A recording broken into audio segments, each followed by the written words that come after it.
Былтыр апрелде курулуш аянтчаларында дөңгөлөк жуучу жайларды орнотуу талабы киргизилген. Бул чара жолдун булганышын жана экологияга зыян келтирүүнү азайтуу үчүн кабыл алынган. Эгерде курулуш компаниялары бул талаптарды аткарбаса, аларга эскертүү берилип, объекттерде курулуш иштери токтотулат. Ошондой эле мыйзам бузгандарга айып салынат. Ушул эрежелердин сакталышын текшерүү үчүн Бишкек мэриясы рейд жүргүздү. Кана иштеген, штраф салдык уже. Жок, штраф салганыңар эмне анда? Текшерүүнүн жүрүшүндө курулуш компаниялардын аймагында атайын техниканын дөңгөлөктөрүн жууганга жабдуулар жок экени аныкталды. Ошондой эле курулуш нормалары сакталган эмес. Объектинин аймагында суунун орунсуз агып жатканына байланыштуу Бишкек суу канал муниципалдык ишканасына суу ресурстарын сарамжалсыз пайдалангандыгы үчүн айып пул салуу тапшырылды. Бирок биз көрүп атабыз, мына бүгүн эртең менен эки эле курулуш жайга келдик. Эки жерде тең мына машиналардын дөңгөлөгүн жуучу жайлар такыр жок да. Мына азыр жаз келип атат, эми бул чаңдын баары азыр абага көтөрүлөт. Кышында смог болуп турса, жайында ушул смогко, жазында смогко кошулуп чаң да көтөрүлөт. Ал жерде биздин тиешелүү ишканалардын дагы ишмердүүлүгү каралат. Бир жылдан бери бияка мойка эмес, мынакей өзүңөр көрүп атасыңар, мойканын да иши башталган эмес да. Бирок курулуш бүтүп атат. Ушул жакын арада 2-3 күнүн ичинде өздөрүнүн курулуш жайларын ретке келтирбеген болсо, биз штрафтан сырткары курулуштарды жабабыз. Качан алар шартты түзүп, машиналарын жуй турган шарттар түзгөндөн кийин биз уруксаттарды беребиз.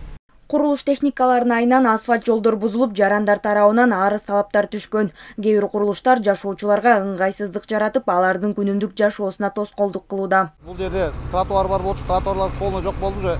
Эл забордун түптөрү менен басып атат. Анан действительно кыйын болот элдергечи.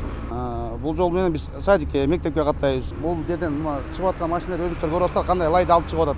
Ушул лайды ушу объекттин ичине жууп, тазалап калтырып, анан таза дөңгөлөк менен чыгыш керек да жолгочу.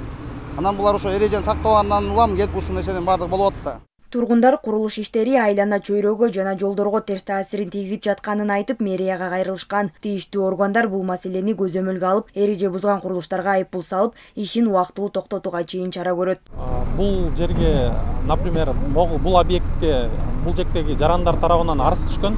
Жан жакка белди таза кармагандыгы боюнча 2 штраф түзүлгөн, жалпы баасы суммасы 36 000 сомго. Моечный пункттун эми мынагы машинанын дөңгөлөгүн жуугандан кийин жанагы агып канализация ушундай жасалыш керек да, кайсы жака суу агып кетет, ал жерге чогуло бербеш үчүн. Эми темирдин үстүнөн өтөбү же болбосо бетонду куюш керек астыначы, чтобы жанагы машина өткөндө лай болбой тургандай болупчу. Талаптар ошондой.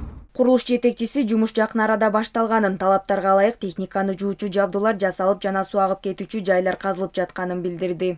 Бул жерде план боюнча жилой үйлөр курулат, садик курулат, школа курулат 500 кишиге.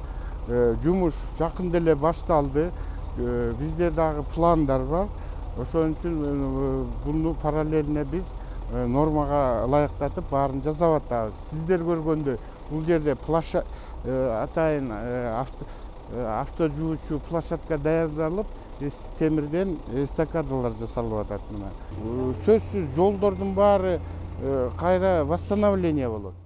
Бүгүнкү күндө шаарда 457 имарат курулуп жатат. Эгерде курулуш аянтчаларынан улам көчөлөр же жолдор булганса, тиешелүү мыйзамдарга ылайык 7000ден 23 000 сомго чейин айып пул салынат. Бардык жеке жана юридикалык жактар, анын ичинде муниципалдык кызматтар бул эрежелердин сакталышын камсыз кылышы керек. Текшерүү күчөтүлгөн таризде 10 күнгө улантылат. Айсана Бакытбекова, Жакшылык Исаков, ЛТР Бишкек.